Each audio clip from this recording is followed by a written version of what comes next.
আমাদের প্রতিষ্ঠানটা কিন্তু অরাজনৈতিক, অলাভজনক, স্বেচ্ছাসেবী প্রতিষ্ঠান এবং একটি মানবিক প্রতিষ্ঠানের রূপ নিয়েছে। কিন্তু এখন এখানে কিন্তু আমরা যারা কাজ করি সবাই কিন্তু একদম স্বেচ্ছাশ্রম।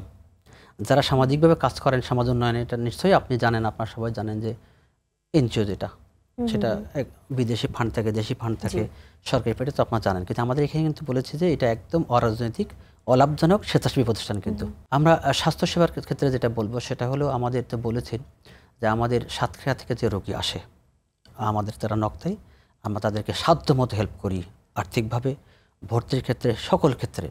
ব্লাড ডোনেশনের কথা তো বলার অপেক্ষায় রাখে না। আমাদের এমন কোনো সপ্তাহ জানা আমরা ব্লাড দিই না।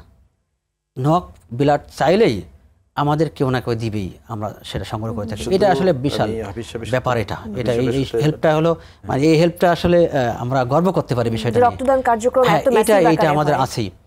তারপরে আমাদের কোনো রোগী যদি আমাদের কাছে আসেন হেল্প চাই, আমরা ফিরাই দিছি এরকম ভাই মনে নাই না। আমি হাফিজের সাথে যোগ করতে চাই যে আমরা হেল্প করে থাকি এবং বড় বড় রক্তটাকে বলে লাল ভালোবাসা। আমরা আমাদের সংগঠন থেকে শুরু থেকে এ পর্যন্ত 1200 ব্যাগ প্লাস আমরা ডোনেট করছি।